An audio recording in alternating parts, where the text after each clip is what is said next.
35년 동안 새벽 4시에 일어나서 번 5억을 너희들 마음대로 하겠다고? 내가 아직 살아있는데? 엄마, 어차피 나중엔 우리 거 될 돈인데 지금 필요할 때 쓰는 게 낫지 않나요? 길거리에서 사시든지 어쩌시든지 알아서 하세요. 5억 있으시니까 알아서 잘 사실 수 있을 거예요. 안녕하세요, 여러분. 오늘 들려드릴 이야기는 정말 가슴이 막막하면서도 끝에는 속이 뻥 뚫리는 그런 이야기예요. 67세 김순자 할머니가 35년 동안 반찬 가게를 하면서 모은 5억 원을 두고 벌어지는 가족 간의 추악한 갈등, 그리고 마지막에 할머니가 보여주는 통쾌한 반전까지. 정말 끝까지 놓칠 수 없는 이야기거든요. 여러분들도 들으시면서 아휴, 저런 자식들은 정말 혼나야 돼 라고 하실 거예요. 그리고 마지막에는 그래, 결국 착한 사람이 이겨야지 하면서 속이 시원해지실 거고요. 이런 좋은 이야기를 더 많은 분들과 나누고 싶어서 채널을 운영하고 있어요. 구독과 좋아요는 무료이지만 저에게는 정말 큰 힘이 됩니다. 그리고 알림 설정까지 해주시면 새로운 이야기를 놓치지 않고 들으실 수 있어요. 자, 그럼 지금부터 김순자 할머니의 이야기를 들어보실까요? 제 이름은 김순자, 올해 67세예요. 35년간 강남구 신사동에서 반찬 가게를 했어요. 남편과 함께 시작했지만 5년 전에 남편이 먼저 세상을 떠나고 그 후로는 혼자서 가게를 꾸려왔어요. 새벽 4시에 일어나서 밤 10시까지 하루도 빠짐없이요. 처음엔 작은 가게였는데 손님들이 사장님 반찬이 제일 맛있다고 하니까 점점 커졌어요. 나중엔 백화점 납품까지 하게 됐죠. 35년이라는 세월이 그냥 지나간 게 아니에요. 남편과 함께 매일 새벽 4시에 일어나서 시장에서 재료 고르고 하루 종일 서서 반찬 만들고 손님들 하나하나 정성껏 대접했어요. 남편이 돌아가신 후 5년간은 더욱 악착같이 일했죠. 남편 몫까지 해내야 한다는 생각으로 말이에요. 그런데 작년부터 손목이 자꾸 아프더라고요. 처음엔 나이 들어서 그러려니 했는데 젓가락도 제대로 못 들 정도가 됐어요. 김치 담글 때 양념 버무리다가 손목이 너무 아파서 주저앉은 적도 있어요. 겨우 용기 내서 병원에 갔더니 의사가 심각한 표정으로 그러더라고요. 류마티스 관절염이 상당히 진행됐네요. 손목 관절이 많이 변형됐어요. 이제 손 쓰는 일은 완전히 그만하셔야 해요. 계속하시면 손목이 더 망가질 수 있어요. 세상이 무너지는 소리였어요. 손을 못 쓰면 반찬 가게를 어떻게 해요? 35년 인생이 통째로 무너지는 기분이었어요. 의사 선생님이 더 말씀하시더라고요. 사장님, 이미 많이 진행된 상태라 수술을 해도 완전히 회복되긴 힘들어요. 앞으로는 무거운 것도 들지 마시고 반복적인 손목 움직임은 피하세요. 병원에서 나오는 길에 눈물이 나더라고요. 35년 동안 제 삶의 전부였던 반찬 가게를 접어야 한다니. 큰아들 민수하고 작은 딸 영희를 급히 불렀죠. 둘 다 회사원인데 바쁘다고 하면서도 금방 왔더라고요. 엄마, 무슨 일이에요? 갑자기 오라고 하시면. 의사가 손을 더 이상 쓰면 안 된다고 해. 가게를 접어야 할 것 같아. 그 순간 두 아이 표정이 묘하게 바뀌더라고요. 걱정하는 척하면서도 눈빛이 번쩍번쩍하는 게 보였어요. 35년 장사 경험으로 기른 눈썰미인데 분명히 뭔가 계산하고 있는 눈빛이었거든요. 엄마, 이제 좀 쉬세요. 그동안 너무 고생하셨잖아요. 민수가 말했어요. 맞아요, 엄마. 가게 정리하고 저희가 모실게요. 영희도 거들었죠. 듣기엔 좋은데 뭔가 이상했어요. 평소에 엄마 너무 힘드시니까 가게 그만하세요라고 한 번도 안 하던 애들이 갑자기 이렇게 나오니까 말이에요. 일주일 후 부동산 중개업자를 불렀어요. 가게를 정리하려면 권리금이 얼마나 나올지 알아봐야 했거든요. 사장님, 이 자리가 워낙 좋아서요. 신사동 역세권이고 35년 동안 장사하신 신용도도 있고 권리금은 1억 정도 될 것 같은데요. 1억이요? 네, 요즘 이런 자리 구하기 힘들거든요. 그런데 중개업자가 더 중요한 얘기를 하더라고요. 그런데 사장님 가게 보증금이 얼마였죠? 3억 5천만 원이었는데요. 그럼 그것도 다 돌려받으시는 거고요. 거기에 35년 동안 모아둔 냉장고, 주방기구, 진열대, 이런 집기들 정리하면 얼마나 될까요? 계산해보니 집기 처분으로 5천만 원은 나올 것 같았어요. 35년 동안 하나씩 장만한 것들이니까 다 합치면 꽤 됐거든요. 그럼 권리금 1억, 보증금 3억 5천만 원, 집기 처분 5천만 원. 총 5억이네요. 5억이라는 숫자를 들은 순간 아이들 표정이 완전히 달라졌어요. 민수가 입을 다물지 못하더라고요. 엄마 5억이나 되네요? 대단하세요. 영희도 거들었어요. 우와, 엄마가 이렇게 큰 부자였어요? 말은 그렇게 하는데 눈빛은 완전히 달랐어요. 마치 보물을 발견한 것 같은 눈빛이었거든요. 중개업자가 더 놀라운 얘기를 하더라고요. 아, 그리고 사장님. 혹시 이 건물 매입 의향 있으세요? 건물주가 급하게 팔려고 하는데 시세보다 싸게 나왔거든요. 얼마인데요? 15억인데 월세 받으시면 한 달에 800만 원은 나와요. 투자로 나쁘지 않은데. 그때 옆에서 듣고 있던 민수가 끼어들었어요. 엄마, 그건 너무 위험하지 않을까요?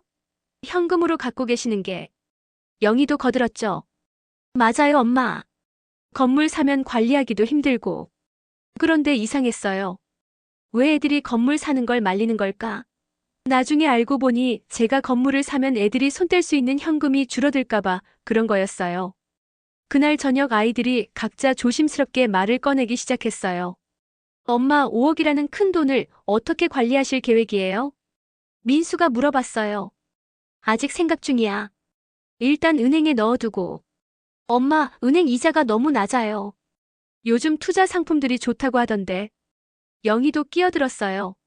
어머니, 5억이면 정말 큰 돈인데 제대로 굴리시면 매달 이자만으로도 생활할 수 있어요. 그러면서 서로 눈치를 보더라고요. 분명히 미리 상의한 것 같았어요. 그날 밤 제 방에서 거실에서 나는 소리가 들렸어요. 아이들이 수군거리고 있더라고요. 5억이면 정말 큰 돈이네. 맞아. 엄마가 혼자 관리하시기엔 너무 큰 돈 같은데. 우리가 좀 도와드려야 하지 않을까? 그 순간 가슴이 철렁했어요.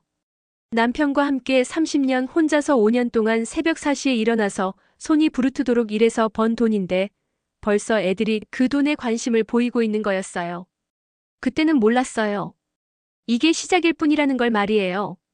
그 5억 얘기가 나온 그날 저녁부터 아이들이 본격적으로 움직이기 시작했어요. 먼저 민수가 찾아와서 그러더라고요. 엄마 혼자 계시기 불안해서요. 저희 집으로 오세요. 지훈이도 할머니 보고 싶어 하고 수진이도 엄마 모시고 싶다고 해요. 며느리 수진이는 옆에서 어색하게 웃고 있더라고요. 진심이 아니라는 게 뻔히 보였죠. 그리고 엄마 5억이라는 큰 돈을 혼자 관리하시기 힘드실 것 같아서요. 제가 좀 도와드릴까요? 요즘 어르신들 노리는 사기도 많고 해서. 아, 결국 돈 관리를 자기가 하겠다는 거구나 싶었어요. 아직은 괜찮아. 엄마가 직접 관리할게. 엄마, 그래도 통장이나 카드 관리는 제가 좀 도와드리는 게. 계속 집요하게 물어보더라고요. 제가 돈을 혼자 관리하는 게 못마땅한 거였어요. 결국 민수네 집으로 이사했어요. 처음 며칠은 괜찮았어요. 손자 지훈이가 할머니 왔다 하면서 좋아하고 수진이도 나름 신경 써주더라고요. 어머니, 이 방이 제일 햇볕이 잘 들어와요. 여기서 지내세요. 하지만 사흘 지나니까 수진이 친구한테 전화하는 소리가 들렸어요. 응, 시어머니 모시게 됐어. 아니야, 몸이 아파서. 5억? 어머, 그런 거 물어보면 어떡해. 아, 맞다. 가게 정리하고 나온 돈이 그 정도 된다고 하더라. 엄청 크지? 나도 놀랐어. 벌써 친구들한테 다 얘기했구나 싶었어요. 제 돈이 동네 소문이 된 거예요. 그 다음 날부터는 더 노골적이었어요. 아침에 일어나니까 수진이가 그러더라고요. 어머니, 지훈이 학원 상담 받았는데 선생님이 영어 유치원을 꼭 다녀야 한다고 하더라고요. 한 달에 120만 원이긴 한데. 다른 애들은 다 보내는데 우리 애만 못 보내면 뒤처질까봐 걱정이에요. 그러면서 손자를 앞에 세워놨어요. 할머니, 저도 영어 유치원 가고 싶어요. 친구들이 다 간다고 했어요. 저만 못 가면 외톨이 될 것 같아요. 어린 손자가 그러니까 마음이 아프더라고요. 하지만 뭔가 이상했어요. 지훈이가 하는 말이 연습한 것 같았거든요. 지훈이는 이제 7살인데 아직 이런 복잡한 상황을 이해할 나이가 아니거든요. 주말이 되니까 민수가 본격적으로 나서기 시작했어요. 엄마, 은행에서 적금 들어보라고 하던데요. 이자가 좀 더 좋다고. 5억을 그냥 보통 예금에 넣어두시면 아까워요. 그리고 엄마 돈 관리하시기 힘드시면 제가 통장 관리 좀 도와드릴까요? 인터넷 뱅킹도 복잡하고 매번 이런 식이었어요. 직접 달라고는 안 하지만 제 돈에 대한 관심이 노골적으로 드러나기 시작했죠. 어느 날은 수진이가 대놓고 그러더라고요. 어머니, 지훈이 아빠가 회사에서 스트레스 받아서 요즘 많이 힘들어해요. 영어 유치원비 때문에 대출까지 받으려고 하는데 아이 교육비 때문에 부부가 싸우기도 하고 은근히 압박하는 거였어요. 손자 교육비를 위해서 아들이 고생한다는 식으로 말이죠. 그리고 어머니, 혹시 투자 같은 거 생각해 보세요. 5억을 그냥 은행에 넣어두기엔 너무 아까우니까요. 투자. 네, 제 친구 남편이 부동산 투자 전문가인데 요즘 정말 좋은 매물이 나왔다고 하더라고요. 1년만 투자하면 30% 수익을 보장한다고 하는데 5억 투자하면 1억 5천만 원 수익이에요. 계산까지 다 해놨더라고요. 분명히 미리 준비한 말이었어요. 아직은 그런 걸 할 생각이 없어. 어머니, 그냥 놔두시면 돈을 못 벌어요. 인플레이션 때문에 오히려 손해예요. 현명하게 투자하셔야 해요. 점점 노골적으로 압박해 오더라고요. 제가 돈을 제대로 활용 안 한다는 식으로 말이죠. 그런데 진짜 충격적인 건 그날 밤이었어요. 화장실에 가려다가 거실에서 민수하고 수진이가 속삭이는 소리를 들었거든요. 여보, 어머니 통장 비밀번호 알아낼 방법 없을까? 혹시 치매 오시면 돈 관리가 어려워질 텐데. 그건 좀. 하지만 어머니가 나이 드시면 깜빡깜빡 하실 텐데 미리 관리를 해드리는 게 맞지 않을까? 그러게. 5억이 그냥 놔두는 건 너무 아까워. 지훈이 교육비도 필요하고 우리 전세 계약도 올해 만료되는데 갱신할 돈도 없어. 차라리 어머니가 우리 전세금 좀 도와주시면 좋을 텐데. 어머니 돈인데 가족을 위해 쓰는 건 당연한 거 아니야? 제가 아직 옆방에 있는데 벌써 제 돈을 어떻게 쓸지 계획하고 있는 거였어요. 그 순간 정말 온몸에 소름이 돋았어요. 그 다음 날 더 충격적인 일이 벌어졌어요. 수진이가 투자 상담사라는 사람을 집으로 데려온 거예요. 어머니, 안녕하세요. 김 과장이라고 합니다. 오늘 정말 좋은 투자 상품 소개해드리려고 왔어요. 투자는 안 한다고 했는데. 어머니, 이건 투자가 아니라 특별한 예금 상품이에요. 정부에서 보장하는 안전한 상품인데 다만 일반 은행보다 이자가 훨씬 좋은 거죠. 연 15% 금리를 보장해드려요. 수진이가 옆에서 거들었어요. 어머니, 이분이 우리 친구 소개로 온 분인데 정말 믿을 만한 분이에요. 이자도 매달 정확히 나와요. 5억 전부 투자하지 마시고 1억만 해보세요.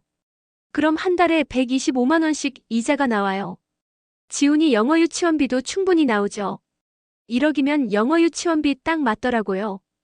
분명히 미리 짜고 온 거였어요. 좀 더 생각해 볼게요. 어머니, 이런 기회는 흔하지 않아요.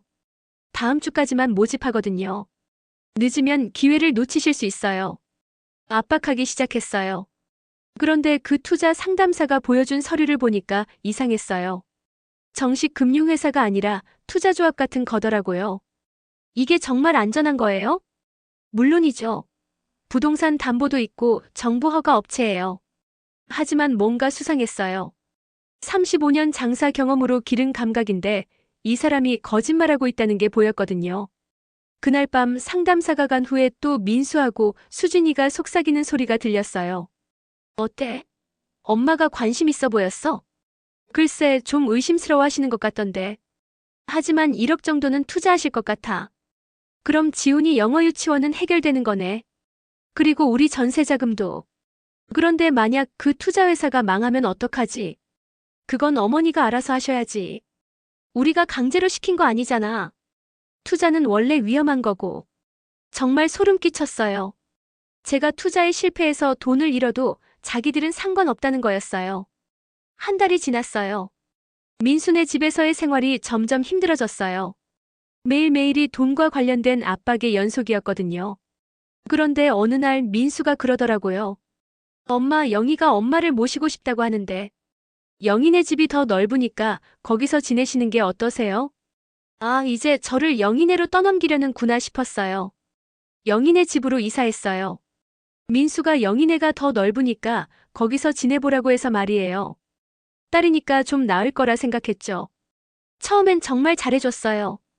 사위 철수도 짐 옮기는 걸 도와줬고 영희는 제 방을 예쁘게 꾸며놨더라고요. 엄마 여기 침대도 새로 샀어요. 매트리스도 허리에 좋다는 걸로 골랐고요. 그리고 이 화장대도 엄마 취향에 맞을 것 같아서. 고마워 영희야. 역시 딸이 다르네. 그런데 사흘 지나니까 분위기가 달라지기 시작했어요. 영희가 친구들한테 전화하는 소리가 들렸거든요. 응, 엄마 모시게 됐어. 5억? 야, 그런 거 물어보면 어떡해. 아, 맞다. 가게 정리하고 나온 돈이 좀 됐어. 많이? 그 정도야. 엄청나지? 나도 깜짝 놀랐어. 벌써 친구들한테 얘기하고 있구나 싶었어요. 그런데 더 충격적인 건 그 다음에 들린 말이었어요. 아니야, 오빠네서는 너무 답답해 하셔서 우리가 모시게 된 거야. 오빠도 좋다고 했어. 뭐? 아니야, 당연히 우리가 모셔야지. 엄마 돈도 있으시고. 근데 우리 경제 상황이 너무 안 좋아서 솔직히 절실해. 철수가 요즘 일이 잘 안 되고 있거든. 엄마 돈도 있으시고라는 말에 가슴이 철렁했어요. 역시 돈 때문이었구나 싶었죠. 그리고 영희네도 경제적으로 어려움이 있다는 걸 처음 알았어요. 며칠 후부터는 사위 철수가 본색을 드러내기 시작했어요. 장모님, 요즘 부동산 경기가 참 묘해요. 집값은 떨어지는데 현금 가치는 올라가고. 5억이면 정말 큰 돈인데 어떻게 관리하실 계획이세요? 아직 생각 중이야. 장모님, 그냥 은행에만 넣어두시면 정말 아까워요. 제가 투자 쪽 일 좀 해봐서 아는데 요즘 정말 좋은 상품들이 많거든요. 특히 해외 부동산 펀드 같은 경우는. 또 투자 얘기였어요. 민수네 집에서도 똑같은 얘기를 들었는데 영희네에서도 같은 패턴이더라고요. 연 18% 수익을 보장해주는 상품도 있어요. 5억 투자하면 1년에 9천만 원 수익이니까 한 달에 750만 원씩 들어오는 거죠. 그 돈으로 편하게 사시면 되고요. 계산까지 다 해놨더라고요. 분명히 미리 준비한 말이었어요. 아직은 그런 걸 할 생각이 없어. 장모님, 돈을 그냥 놔두시면 인플레이션 때문에 가치가 떨어져요. 현명하게 투자하셔야 해요. 영희도 거들었죠. 엄마, 철수 말이 맞아요. 저희가 알아봐서 정말 안전한 곳으로만 투자하면 되니까요. 그리고 엄마, 우리 카페 사업도 한번 생각해보세요. 요즘 카페가 대박이거든요. 초기 투자만 1억 정도 하면 1년 후부터는 월 300만 원씩 순수익이 나와요. 사실 철수 일이 요즘 너무 불안정해서 이번 기회를 놓치면 안 될 것 같아요. 아, 결국 카페 사업 얘기를 꺼내는구나 싶었어요. 엄마 돈으로 카페를 하자는 거야? 아니에요. 대출받아서 할 거예요. 다만 보증인이 필요한데. 엄마가 5억 있으시니까 은행에서 신용도가 높아질 거예요. 그러면 저희가 대출받기 쉬워져요. 결국 제 돈을 담보로 대출을 받겠다는 얘기였어요. 만약 사업이 망하면 제가 5억으로 갚아야 하는 거죠. 어느 날 밤 영희하고 철수가 침실에서 나누는 대화가 들렸어요. 여보, 엄마가 5억을 너무 꽉 쥐고 계시는 것 같아. 그러게. 어차피 나중에는 우리 거 될 텐데 지금 좀 써도 되잖아. 특히 내일이 요즘 너무 불안정해서. 이번에 카페라도 제대로 해야 할 것 같은데. 맞아. 오빠도 회사에서 구조조정 얘기 나온다던데 우리도 카페 못하면 평생 후회할 것 같아. 그런데 어떻게 하지? 엄마가 절대 안 주실 것 같은데. 일단 투자 쪽으로 접근해보자. 수익 난다고 하면서 조금씩 빼내는 거야. 충격이었어요. 제 돈을 조금씩 빼낸다는 표현을 쓰다니. 제가 바로 옆방에 있는데도 이런 얘기를 하는 거였어요. 그 다음 날부터는 더 노골적이었어요. 철수가 또 다른 투자 상담사를 집으로 데려왔어요. 장모님 안녕하세요. 박 부장이라고 합니다. 오늘 정말 특별한 투자 기회를 소개해드리려고 왔어요. 투자는 안 한다고 했는데. 장모님, 이건 일반적인 투자가 아니에요. 해외 부동산 직접 투자인데 정부에서 적극 권장하는 상품이에요. 연 20% 수익을 보장해드려요. 영희가 옆에서 거들었어요. 엄마, 이분이 철수회사 이사님인데 정말 믿을 만한 분이에요. 이런 기회는 VIP만 주는 거래요. 5억 전부 투자하지 마시고 2억만 해보세요. 그럼 1년에 4천만 원 수익이니까 한 달에 330만 원씩 나와요. 카페 운영비로 딱 맞죠. 2억이면 카페 창업자금이랑 운영비까지 다 해결되더라고요. 분명히 미리 짜고 온 거였어요. 그런데 이번엔 더 교묘했어요. 상담사가 실제 해외 부동산 사진까지 보여주면서 설명하더라고요.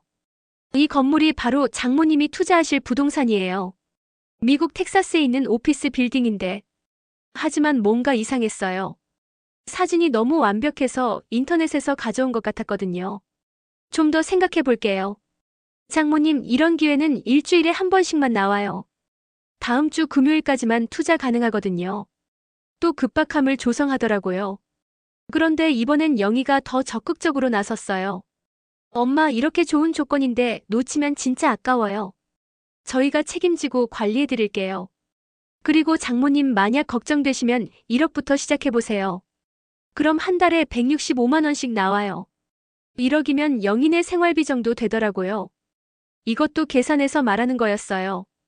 그날 밤 상담사가 간 후에 영희하고 철수가 또 속삭이는 소리가 들렸어요. 어때? 엄마가 이번엔 관심 있어 보였어? 글쎄, 아직도 의심스러워 하시는 것 같던데. 하지만 1억 정도는 투자하실 것 같아. 그럼 우리 카페 자금 일부는 확보되는 거네. 그런데 만약 그 해외 투자가 사기면 어떡하지? 그건 엄마가 알아서 하셔야지. 우리가 강제로 시킨 거 아니잖아. 그리고 해외 투자는 원래 위험한 거고. 정말 소름 끼쳤어요. 제가 투자에 실패해서 돈을 잃어도 자기들은 상관없다는 거였어요. 오히려 그 돈으로 자기들은 카페를 차릴 생각이었고요. 그 순간 깨달았어요. 민수네나 영희네나 결국 똑같다는 걸. 제 돈만 바라보고 있다는 걸 말이에요. 일주일 후 민수가 갑자기 영희네 집으로 찾아왔어요. 표정이 심상치 않더라고요. 영희야, 엄마가 여기서 편하게 지내고 계시네. 그런데 엄마, 저희가 상의 드릴 게 있어서 왔어요. 영희가 경계하는 눈빛으로 오빠를 바라봤어요. 오빠, 무슨 상의요? 엄마, 돈 관리 문제 말이야. 5억이라는 큰 돈을 이렇게 방치해두면 안 되잖아. 민수가 대놓고 말하기 시작했어요. 더 이상 숨기지 않겠다는 거였죠. 엄마, 지훈이 영어 유치원 문제가 심각해요. 이번 달 안에 등록하지 않으면 내년엔 아예 들어갈 수 없어요. 그리고 우리 전세 계약도 곧 만료되는데. 영희가 끼어들었어요. 오빠, 그런 식으로 말하지 마세요. 엄마도 카페 사업 보증 서주시기로 했잖아요. 뭐? 카페 사업 보증? 영희야, 엄마한테 그런 걸 부탁했어? 민수가 벌떡 일어났어요. 엄마, 영희가 엄마를 보증인으로 세워서 대출받으려고 한다고요? 그럼 엄마가 5억으로 갚아야 하는 거 아니에요? 오빠, 그런 게 아니라. 그럼 뭐야? 엄마 돈으로 카페 하려는 거지. 드디어 형제끼리 대놓고 싸우기 시작했어요. 제 앞에서 말이에요. 오빠야말로 뭐예요? 엄마한테 투자하라고 해서 돈 빼내려고 했잖아요. 그건 엄마를 위한 거였어. 은행 이자보다 좋으니까. 거짓말. 그 돈으로 지훈이 영어 유치원비 대려고 했잖아요. 너희들 그만해. 제가 소리를 질렀어요. 하지만 두 아이는 멈추지 않았어요. 엄마, 영희가 엄마를 이용해서 사업하려고 해요. 그 카페 망하면 엄마가 다 갚아야 한다고요. 오빠가 뭘 한다고 그래요? 오빠야말로 가짜 투자회사 데려와서 엄마 돈 빼내려고 했잖아요. 그 순간 모든 게 드러났어요. 서로가 서로를 고발하기 시작한 거예요. 영희야, 그럼 너도 해외 투자 얘기한 건 뭐야? 그것도 가짜잖아. 그건 오빠가 먼저 시작했잖아요. 두 아이가 서로 책임을 미루며 싸우는 모습을 보니까 정말 실망스러웠어요. 35년 동안 키운 자식들이 제 돈 때문에 이렇게 추악해지다니. 엄마, 저희가 잘못했어요. 하지만 엄마도 이해해주세요. 요즘 살기가 너무 힘들어요. 민수가 갑자기 눈물을 보이더라고요. 지훈이 교육비, 전세갱신비, 생활비. 월급으로는 감당이 안 돼요. 엄마가 5억이나 있으시면서 왜 가족들이 고생하는 걸 그냥 보고만 계세요? 영희도 거들었어요. 맞아요, 엄마. 저희도 평생 꿈꿔온 카페 사업 한번 해보고 싶어요. 엄마 돈 달라는 게 아니라 그냥 보증만 서달라는 거예요. 그 보증이 얼마나 위험한 건지 알아? 사업 망하면 엄마가 5억 다 날리는 거야. 민수가 영희를 째려봤어요. 오빠는 뭐예요? 가짜 투자로 엄마 돈 날리려고 했으면서. 결국 두 아이가 제 앞에서 서로의 비리를 다 폭로했어요. 민수는 가짜 투자 상담사를 데려온 것, 영희는 해외 투자 사기와 보증 문제까지. 그런데 더 충격적인 건 그 다음이었어요. 엄마 어차피 그 돈은 나중에 저희 거 될 거잖아요. 민수가 대놓고 말했어요. 맞아요. 지금 쓰나 나중에 쓰나 마찬가지인데 왜 지금 필요할 때 안 주세요? 영희도 거들었죠. 엄마 저희가 효도도 안 했나요? 35년 동안 뒷바라지 해드린 게 아무것도 아니에요? 그 순간 정말 기가 막혔어요. 효도를 돈으로 계산하고 있는 거였어요. 그래, 너희들이 뒷바라지 해줬지. 그런데 그게 나중에 내 돈 받으려고 한 거였어? 엄마, 그런 게 아니라. 그럼 뭐야? 지금 당장 내 돈이 필요하다는 거잖아. 두 아이가 할 말이 없어서 우물쭈물 하더라고요. 그때 며느리 수진이와 사위 철수까지 나타났어요. 미리 연락을 주고받은 것 같았어요. 어머니, 저희가 모두 모인 김에 솔직하게 얘기해봐요. 수진이가 나섰어요. 5억이라는 돈을 어머니 혼자서 관리하시기엔 부담이 클 것 같아요. 저희가 나눠서 관리해드리는 게 어떨까요? 맞아요, 장모님. 각자 필요한 만큼만 먼저 받아서 쓰고 나머지는 안전하게 보관해드릴게요. 철수도 거들었어요. 어머니, 돈은 굴려야 돈이에요. 그냥 은행에 넣어두시면 인플레이션 때문에 가치만 떨어져요. 이젠 며느리와 사위까지 나서서 제 돈을 어떻게 쓸지 계획하고 있는 거였어요. 너희들 다 미쳤어? 제가 소리를 질렀어요.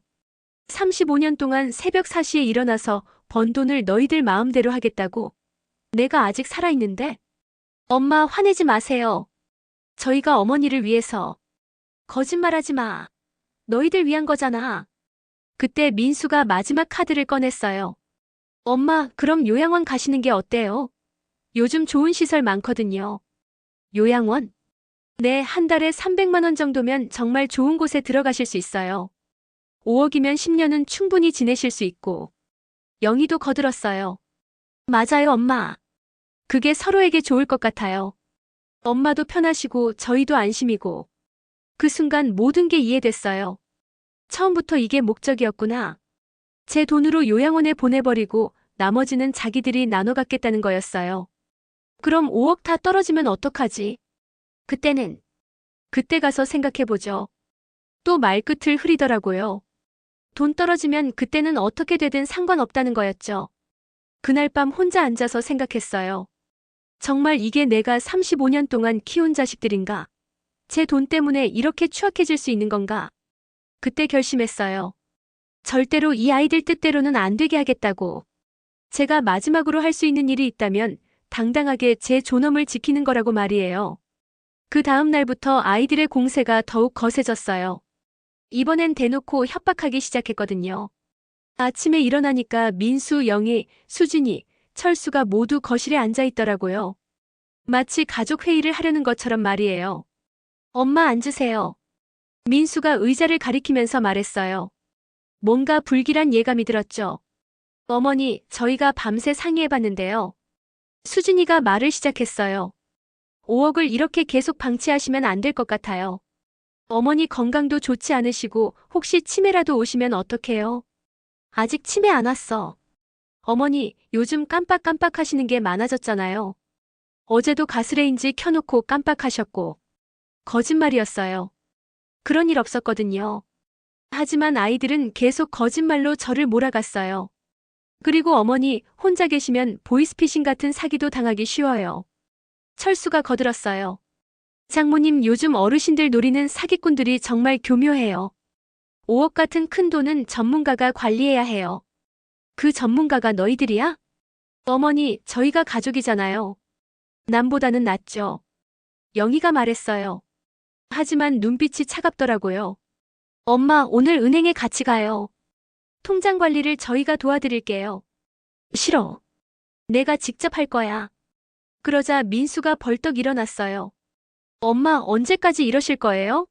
저희가 이렇게 낮은 자세로 부탁드리는데. 낮은 자세? 지금 내 돈 달라고 하는 거잖아. 엄마 돈이 아니라 가족 돈이에요. 어차피 나중에는 상속받을 돈인데. 민수가 대놓고 소리를 지르기 시작했어요. 엄마, 이제 그만 고집 부리세요. 35년 키워주신 건 고맙지만 그렇다고 저희를 이렇게 무시하시면 안 되죠. 키워준 건 고맙다고. 35년 동안 제가 얼마나 고생했는데 고맙다는 말로 끝내려고 하다니. 무시? 내가 너희를 언제 무시했어? 지금이잖아요. 가족들이 힘들다고 하는데 돈 하나 안 주시고. 수진이가 끼어들었어요. 어머니, 솔직히 말씀드릴게요. 지훈이가 요즘 스트레스 받아서 7살 아이가 할 말이 아닌 걸 자꾸 해요. 뭐라고? 할머니는 왜 다른 친구들 할머니처럼 용돈을 안 주냐고 하더라고요. 분명히 누가 그런 말을 가르쳐 준 것 같아요. 정말 충격이었어요. 손자까지 이용해서 저를 공격하다니. 지훈이가 그런 말을 했다고? 네, 어제도 울면서 할머니는 왜 돈이 많은데 나만 영어 유치원 안 보내줘? 라고 하더라고요. 거짓말이었어요. 지훈이는 영어 유치원이 뭔지도 모르는 나이거든요. 하지만 아이들은 계속 거짓말로 저를 몰아갔어요. 그때 영희가 핸드폰을 꺼내더라고요. 엄마, 이거 보세요. 화면에는 요양원 팜플릿이 떠 있었어요. 여기가 정말 좋은 요양원이에요. 시설도 최신이고 간병인도 친절하고. 나 요양원 안 가. 엄마, 고집 부리지 마세요. 요즘 요양원이 옛날과 달라요. 호텔 같은 곳도 있어요. 철수가 거들었어요. 장모님, 한 달에 350만 원이면 정말 좋은 곳에 들어가실 수 있어요. 5억이면 12년은 충분히 지내실 수 있고요. 그럼 12년 후에는 어떡하는데? 그때까지는 건강도 많이 나빠지실 테고. 말끝을 흐리더라고요. 결국 12년 후에는 죽을 거라고 생각하는 거였어요. 엄마, 이제 정말 결정하셔야 해요. 민수가 최후 통첩을 했어요. 요양원 들어가시거나 아니면 저희가 돈 관리해드리거나. 둘 중 하나 선택하세요. 만약 둘 다 싫다고 하면? 그럼 저희도 더 이상 모실 수 없어요. 영희가 차갑게 말했어요. 엄마가 우리를 가족으로 생각 안 하시니까 저희도 더 이상 엄마 뒷바라지 못하겠어요. 그 순간 정말 절망스러웠어요. 35년 동안 키운 자식들이 저를 버리겠다고 선언하는 거였어요. 그럼 너희들이 원하는 게 뭐야? 단단해요. 수진이가 나섰어요. 5억을 3등분해서 저희가 관리해드리는 거예요. 민수 오빠네가 1억 7천, 영희네가 1억 7천, 그리고 어머니 용돈으로 1억 6천. 이렇게 나누면 모두 만족할 수 있어요. 결국 제 돈을 자기들끼리 나눠 갖겠다는 거였어요. 그럼 내 돈은 1억 6천만 원밖에 안 남는 거네. 어머니, 용돈으로는 충분하죠. 어차피 많이 쓰실 일도 없으시고. 정말 기가 막혔어요. 제 돈을 용돈이라고 표현하다니. 만약 내가 거부하면? 그럼 정말 요양원 가셔야 해요. 민수가 단호하게 말했어요. 엄마, 저희도 더 이상 참을 수 없어요. 5억 있으시면서 가족들 고생하는 거 보고만 계시니까. 그때 철수가 더 충격적인 말을 했어요. 장모님, 솔직히 말씀드리면 저희가 어머니 모시는 것도 한계가 있어요. 어머니가 돈 문제로 계속 비협조적이시면. 뭐라고? 저희도 각자 살아야 하거든요. 어머니 모시는 것도 좋지만 저희 생활도 있잖아요. 결국 돈 안 주면 저를 버리겠다는 얘기였어요. 그날 저녁 혼자 방에 앉아서 울었어요. 35년 동안 이 아이들을 위해 살았는데 결국 돈 때문에 이렇게 버림받는구나 싶었어요. 하지만 울다가 문득 생각했어요. 이대로 무너질 수는 없다고. 제가 35년 동안 반찬 가게 하면서 기른 배짱이 있잖아요. 마지막까지 당당하게 싸워봐야겠다고 생각했어요. 그때부터 비밀리에 계획을 세우기 시작했어요. 아이들이 절대 예상하지 못할 반격을 준비하기 시작한 거죠. 이틀 후 상황이 더욱 악화됐어요. 아이들이 정말로 요양원 상담 예약을 잡아놨더라고요. 엄마, 오늘 이 시에 요양원 상담 받으러 가요. 민수가 아침에 그러더라고요.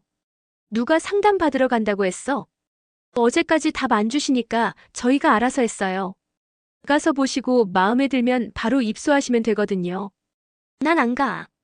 그러자 영희가 나섰어요. 엄마, 이제 선택의 여지가 없어요. 저희도 한계예요. 그때 수진이가 충격적인 말을 했어요. 어머니, 솔직히 말씀드릴게요. 지금 상황이 너무 힘들어요. 어머니 때문에 저희 부부가 매일 싸우고 있어요. 내 때문에? 네, 지훈이도 할머니가 구두쇠라고 친구들한테 말하고 다녀서 창피해요. 어제는 선생님이 따로 불러서 가정환경 상담까지 하자고 하더라고요. 거짓말이었어요. 하지만 손자까지 이용하는 며느리의 모습에 정말 화가 났어요. 그리고 어머니, 저희 친척들도 다 알고 있어요. 어머니가 5억 있으면서도 자식들 도와주지 않는다고. 요즘 경기가 이렇게 어려운데 말이에요.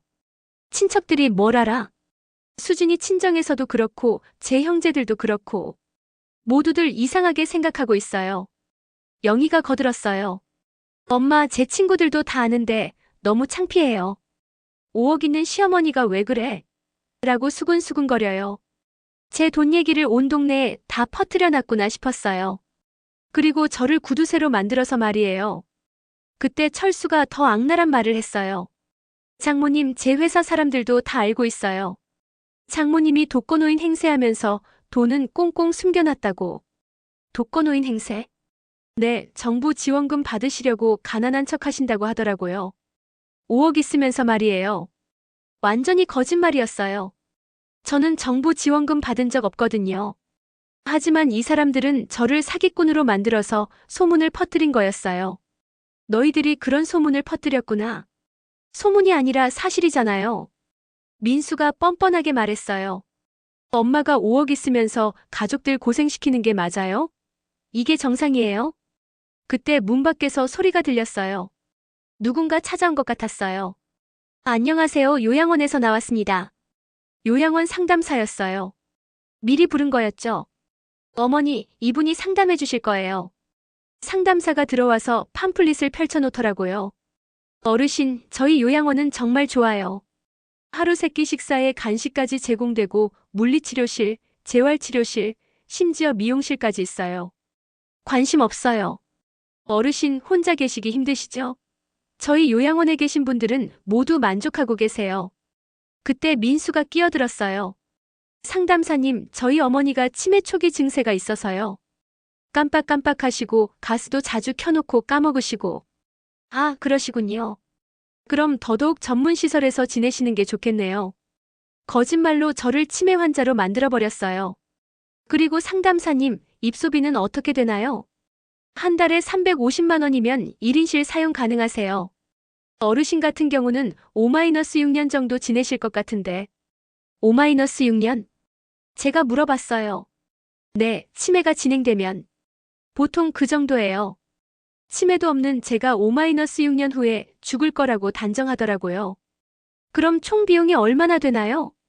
철수가 계산기를 두드리면서 물어봤어요. 한 달에 350만 원이니까. 6년이면 2억 5,200만 원 정도 되겠네요. 그럼 나머지 돈은 어떻게 되는 거예요? 그건 가족분들이 관리하시면 되죠. 상담사까지 끌어들여서 제 돈을 나눠 갖겠다는 계산을 하고 있는 거였어요. 어르신, 언제 입소하실 계획이세요? 지금 좋은 방이 하나 비어 있는데. 안 가요. 제가 단호하게 말했어요. 어머니. 영희가 소리를 질렀어요. 이제 정말 한계예요. 어머니가 계속 이러시면 저희도 어쩔 수 없어요. 그때 수진이가 마지막 독서를 내뱉었어요. 어머니, 솔직히 말씀드릴게요. 어머니가 요양원 안 가시면 저희 집에서도 더 이상 모실 수 없어요. 지훈이 교육에도 안 좋고 저희 부부관계에도 문제가 생겨요. 그럼 어쩌라는 거야? 길거리에서 사시든지 어쩌시든지 알아서 하세요. 5억 있으시니까 알아서 잘 사실 수 있을 거예요. 정말 충격이었어요. 며느리가 시어머니한테 길거리에서 살라고 하다니. 철수도 거들었어요. 장모님, 저희도 이제 한계예요. 어머니가 돈 문제로 계속 비협조적이시니까 더 이상 가족으로 지낼 수 없겠어요. 가족으로 지낼 수 없다고? 네, 가족은 서로 도와야 하는 건데 어머니는 돈만 지키고 계시니까요. 민수가 마지막 통첩을 했어요. 엄마, 오늘까지 결정하세요. 요양원 가시거나 돈 관리 저희한테 맡기시거나. 안 그러면 정말로 혼자 사셔야 해요. 혼자 살겠다고 하면? 그럼 이 집에서도 나가셔야 해요. 여기는 제 집이니까. 영희가 차갑게 말했어요. 그 순간 정말 절망스러웠어요. 35년 동안 키운 자식들이 저를 완전히 버리는 거였어요. 5억 때문에 말이에요. 상담사가 어색해하면서 말했어요. 그럼 다음에 다시 연락드릴게요. 아니에요, 기다리세요. 민수가 상담사를 붙잡았어요. 어머니가 결정하실 때까지 기다려주세요. 모든 사람들이 저를 바라봤어요. 요양원에 갈 것인지 돈을 포기할 것인지 결정하라고 압박하면서 말이에요. 그 순간 저는 박할머니 말이 떠올랐어요. 순자 씨, 끝까지 당당하게 버텨요. 우리도 존엄이 있는 사람이에요. 그래, 이제 때가 왔구나 싶었거든요. 지난 이틀 동안 몰래 준비한 계획을 실행할 때가 온 거예요. 마음속으로 미소를 지었어요. 알겠어. 제가 조용히 말했어요. 뭘 알겠다는 거예요? 내가 선택을 하겠다는 거야. 하지만 내 방식으로. 아이들 얼굴에 기대감이 스쳤어요. 드디어 항복한다고 생각한 거죠. 하지만 곧 그들은 자신들이 얼마나 큰 실수를 했는지 깨닫게 될 거였어요. 잠깐만. 제가 방으로 들어가서 미리 준비해둔 서류 봉투를 들고 나왔어요. 지난 이틀 동안 은행과 법무사 사무실을 다니면서 준비한 것들이었죠. 이게 뭐예요? 민수가 궁금해하며 물어봤어요. 내 선택이야. 제가 봉투에서 서류들을 하나씩 꺼내기 시작했어요. 첫 번째 서류를 테이블에 놓으면서 말했어요. 이건 사회복지법인 기부확약서야. 기부확약서. 영희가 당황해서 물어봤어요. 5억 전액을 불우한 어르신들을 위해 기부하기로 했어. 딴 조건부로. 조건부요? 요양원 상담사까지 눈을 크게 뜨고 듣고 있더라고요. 내가 살아있는 동안은 매달 이자만 받아. 월 150만 원 정도 될 거야. 그 돈으로 원룸 얻어서 혼자 살 거고. 엄마, 갑자기 뭔 소리예요? 아직 끝나지 않았어. 두 번째 서류를 꺼냈어요. 이건 원룸 임대 계약서야. 이미 계약 끝났어. 수진이가 벌떡 일어났어요. 어머니, 언제 그런 걸 하셨어요? 어제. 너희들이 요양원 상담 예약 잡는 동안 나도 준비한 거야. 세 번째 서류를 꺼냈어요. 이건 뭐냐면 너희들한테 가장 중요한 서류일 거야. 철수가 조심스럽게 물어봤어요. 그게 뭔데요? 상속 포기각서야. 순간 거실이 조용해졌어요. 모든 사람들이 말을 잃었죠. 뭐라고요? 민수가 떨리는 목소리로 물어봤어요. 너희들이 나중에 내 상속을 받을 생각 말라는 거야. 어차피 지금 기부해버리니까 상속받을 것도 없지만. 엄마, 정신 차리세요. 영희가 소리를 질렀어요. 정신은 너희들이 차려야 할 것 같은데. 네 번째 서류를 꺼냈어요. 이건 녹음 파일 보관 확인서야. 녹음 파일? 지난 한 달 동안 너희들이 한 말 다 녹음해뒀어. 어차피 우리 거 될 돈 조금씩 빼내는 거야. 길거리에서 사시든지 알아서 하세요. 이런 말들 말이야. 아이들 얼굴이 새하얘졌어요. 그리고 가짜 투자 권유한 것, 손자 이용해서 거짓말한 것, 온 동네에 거짓 소문 퍼뜨린 것. 다 증거가 있어. 마지막 서류를 꺼냈어요. 이건 뭔지 아니?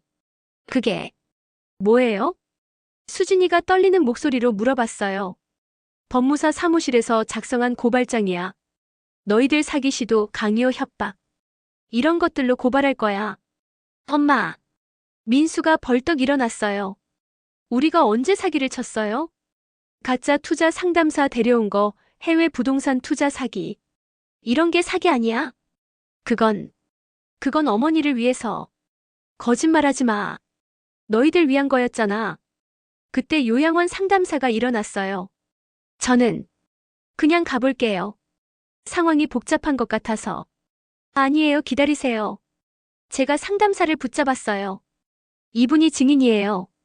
방금 전에 이 사람들이 저를 어떻게 대했는지 다 보셨잖아요. 상담사가 당황해서 두리번거리더라고요. 어르신들이 저런 식으로 어머니를 대하는 건 좀 심했던 것 같긴 해요. 철수가 변명하려고 했어요. 장모님, 저희가 너무 급했나 봐요. 하지만 장모님을 위해서 35년 동안 새벽 4시에 일어나서 손 부르트도록 일한 내 돈을 너희들이 나눠 갖겠다는 게 나를 위한 거야? 제가 소리를 질렀어요. 그리고 며느리, 내가 나한테 길거리에서 살라고 했지? 시어머니한테. 수진이가 고개를 숙였어요. 그건 제가 너무 화가 나서. 시어머니 돈 못 빼먹어서 화가 났다는 거지. 영희가 울기 시작했어요. 엄마, 저희가 잘못했어요. 다시 생각해주세요. 이제 와서 잘못했다고? 어제까지만 해도 나를 요양원에 처박겠다고 했잖아. 민수가 무릎을 꿇었어요. 엄마, 저희가 정말 잘못했어요. 기부는 취소하고 다시. 취소. 이미 서류 다 제출했어. 법적으로 효력 발생했다고. 그때 제가 가장 통쾌한 말을 했어요. 너희들 계산 틀렸어. 5억을 3등분해서 각자 1억 7천씩 갖겠다고. 꿈도 꾸지 마. 한 푼도 못 가져가. 엄마. 그리고 앞으로 연락하지 마. 나는 너희들을 자식으로 생각하지 않을 거야. 철수가 마지막으로 애원했어요. 장모님 정말 죄송해요. 카페 사업도 포기할게요. 제발 다시 생각해주세요. 이제 와서? 어제 나한테 가족으로 지낼 수 없다고 했잖아. 나도 마찬가지야. 요양원 상담사가 어색하게 말했어요. 그럼 요양원 입소는 필요 없어요. 혼자 잘 살 거니까. 그때 수진이가 마지막 발악을 했어요. 어머니, 그럼 나중에 돌봐드릴 사람이 없는데. 돌봐달라고 안 했어. 너희들이 나를 버리겠다고 했잖아. 제가 서류들을 정리하면서 말했어요. 35년 동안 반찬 가게 하면서 배운 게 있어. 좋은 손님과 나쁜 손님을 구별하는 법 말이야. 너희들은 나쁜 손님이었어. 모든 사람들이 말을 잃었어요. 그때까지 제가 순순히 당할 거라고 생각했는데 완전히 뒤집어 버린 거였거든요. 이제 나갈 시간이야. 제가 일어서면서 말했어요. 내 짐은 이미 새 집으로 보냈어. 너희들도 각자 알아서 살아. 문을 향해 걸어가면서 마지막으로 한마디 더 했어요. 35년 키워준 건 후회 안 해. 하지만 너희들이 이렇게 추악한 줄은 몰랐어. 이제 정말 남남이야. 그렇게 저는 그 집을 나왔어요. 뒤에서 아이들이 울며 불며 부르는 소리가 들렸지만 돌아보지 않았어요. 6개월이 지났어요. 제 새로운 삶이 시작됐죠. 서초구에 있는 작은 원룸이지만 정말 만족스러워요. 매달 들어오는 이자 150만 원으로 월세 50만 원 내고 생활비로는 충분하거든요. 무엇보다 아무 눈치 볼 필요가 없다는 게 가장 좋아요. 첫 달엔 좀 어색했어요. 몇 달 동안 자식들 집을 전전하면서 눈치 보며 살다가 다시 혼자 사는 거라 적응이 힘들더라고요. 하지만 곧 새로운 일상에 익숙해졌어요. 아침마다 근처 공원에서 산책하고 경로당에서 새로운 친구들도 사귀었어요. 전에 가끔 들렀던 곳이었는데 이제는 정식으로 회원이 된 기분이었어요. 그분들한테 제 이야기를 해주니까 모두 잘했다고 하시더라고요. 순자 씨, 정말 속 시원하게 잘했어요. 요즘 자식들이 다 그래요. 맞아요.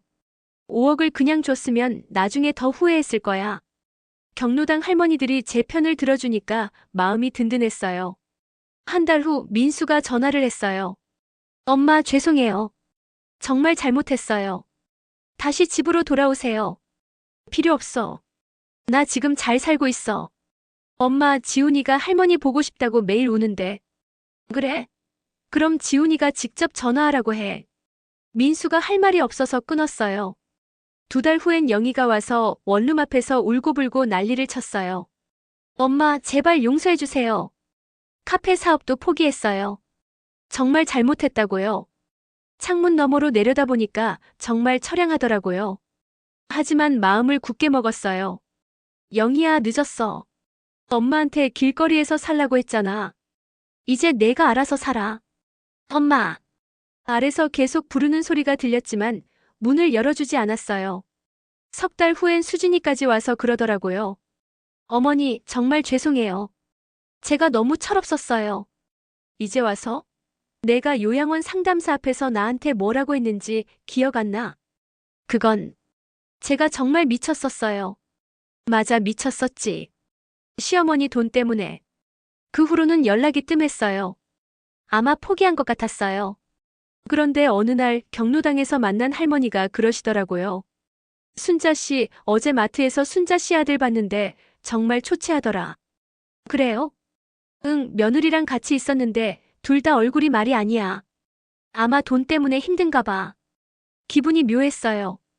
조금은 안쓰럽기도 하고 한편으로는 그래, 이제야 현실을 깨달았구나 싶기도 하고. 몇 달 후 정말 예상 못한 일이 벌어졌어요. 민수가 회사에서 잘렸다는 소식을 들었거든요. 순자 씨 아들이 회사에서 해고됐다더라. 정말이요?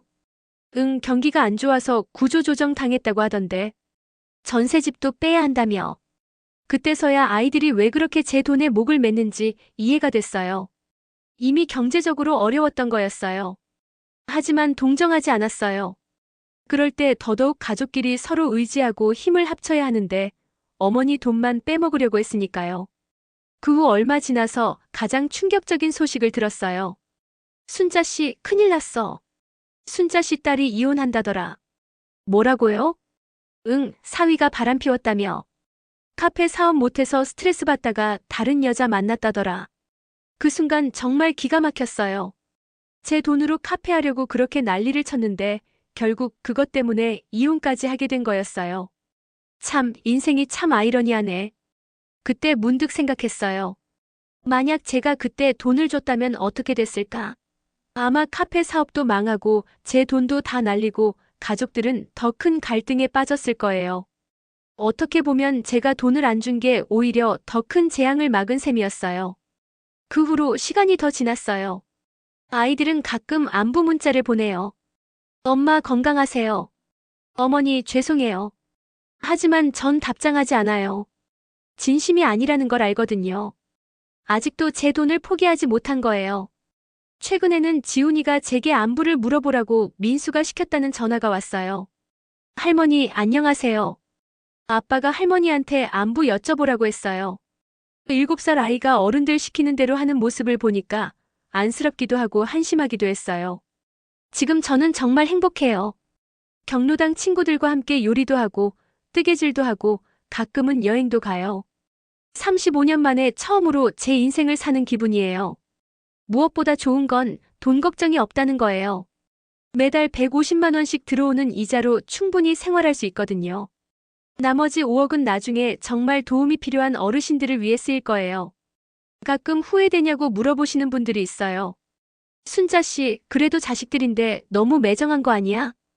그럴 때마다 이렇게 대답해요. 자식들이 먼저 매정했어요. 35년 키워준 엄마를 길거리에서 살라고 했는데 그게 자식인가요? 그러면 모두 고개를 끄덕이세요. 어제는 새로운 소식을 들었어요. 민수가 다른 직장을 구했다고 하더라고요. 월급은 많이 줄었지만 그래도 다행이에요. 영희도 이혼 후에 혼자 작은 카페를 차렸다고 해요. 제 돈 없이도 스스로 해낸 거죠. 그리고 얼마 전에는 카페가 꽤 잘 된다는 소식도 들었어요. 그 얘기를 들으니까 조금은 뿌듯했어요. 역시 내 자식들이구나 싶었거든요. 돈에 눈이 멀어서 추악해졌지만 본래는 열심히 사는 아이들이었으니까요. 어려움이 닥쳤을 때 스스로 일어서는 모습을 보니까 마음 한편이 따뜻해지더라고요. 하지만 그렇다고 해서 용서할 생각은 없어요. 한번 깨진 신뢰는 쉽게 회복되지 않거든요. 다만 아이들이 제 힘으로 살아가는 모습을 보니까 제가 돈을 안 준 게 오히려 더 좋은 선택이었다는 생각이 들어요. 오늘도 공원에서 산책하면서 생각해요. 35년 반찬 가게 하면서 번 돈으로 마지막에 제 존엄을 지켰다는 게 정말 자랑스러워요. 어르신들, 우리 인생이 아직 끝나지 않았어요. 자식들 눈치 보면서 살 필요도 없고 돈 때문에 무시당할 이유도 없어요. 마지막까지 당당하게 사는 것, 그게 진짜 어른의 지혜예요. 저는 지금도 매일 아침 4시에 일어나요. 35년 습관이 쉽게 바뀌지 않더라고요. 하지만 이제는 반찬을 만드는 대신 공원에서 맨손 체조를 해요. 새로운 하루를 시작하는 제만의 의식이에요. 그렇게 저는 오늘도 당당하게 살고 있어요. 혼자지만 외롭지 않고 돈은 적지만 부족하지 않은 진짜 자유로운 삶을 말이에요. 여러분, 김순자 할머니의 이야기 어떠셨나요? 처음엔 아휴, 저런 자식들은 정말 혼나야 돼. 라고 화가 나셨다가 마지막엔 그래, 결국 착한 사람이 이겨야지. 하면서 속이 시원해지셨을 거예요. 이 이야기를 들으면서 많은 분들이 내 인생에도 저런 순간이 있었지. 하고 공감하셨을 것 같아요. 돈 때문에 가족이 변하는 모습, 노인이 되어서도 존중받지 못하는 현실. 안타깝지만 요즘 자주 일어나는 일들이거든요. 하지만 김순자 할머니처럼 마지막까지 당당하게 사는 것이 진짜 어른의 지혜라고 생각해요. 35년 동안 번 돈으로 마지막에 존엄을 지켰다는 게 정말 멋있지 않나요? 여러분들도 힘든 상황에 처하시면 순자 할머니를 기억해 보세요. 나도 당당하게 살 권리가 있어. 내 인생은 내가 정하는 거야 라고 말이에요. 이런 감동적이고 속 시원한 이야기들을 계속 들려드리고 싶어요. 구독과 좋아요, 알림 설정까지 해주시면 새로운 이야기를 놓치지 않고 들으실 수 있어요. 여러분의 인생 이야기도 댓글로 들려주세요.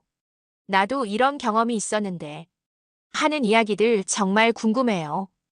다음에는 또 어떤 이야기로 찾아뵐까요? 기대해주세요. 오늘도 들어주셔서 감사합니다. 모두 건강하시고 당당하게 사세요.